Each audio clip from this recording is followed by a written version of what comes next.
Þetta er ógeðslega gaman. Sjúkraleiðarar eru mjög mikilvægir inn á deildum og það eru oft á tíðum þeir sem þekkja sjúklingana hvað mest og eyða mestum tíma með þeim. Þetta er svona starfsþróunar námskeið, þar sem við förum yfir ýmis svona fræðslur og fyrirlestra og líka svona verklegt.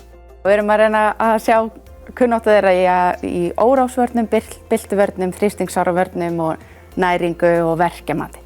Sjúkraliðar eru mjög mikilvæg stétt hér á spítalanum og koma að hjúkrunarsjúklinga og eru þeir aðalega sem eyða hvað mestum tíma með sjúklingunum á hverjum einasta degi.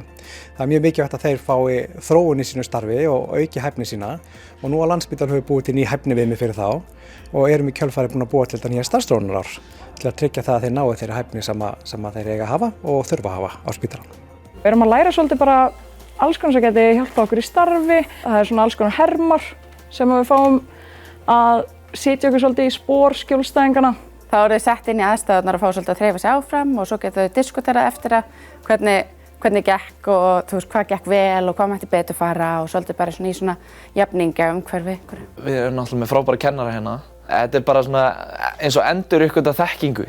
Mér finnst alveg mjög mikilvægt að viðhalda þekkingu og læra alltaf nýtt. Ég meina, það er alltaf að koma ný tæki, ný lyf og heimurinn er að breytast, það er að koma nýja sjúkdómar, nýja sýkingar, allt saman. Þannig að það er rosalega mikilvægt að reglulega fara á námskeið, læra.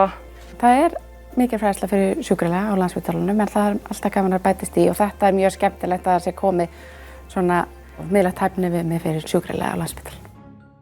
Þegar maður er búinn að fara á svona námskeið og kemur upp á deild aftur, þá er það svolítið valdeflandi að koma aftur og þá fyrir maður að kenna fólkinu kringu sig og bæta og kæta og þetta verður bara allt til hins betra.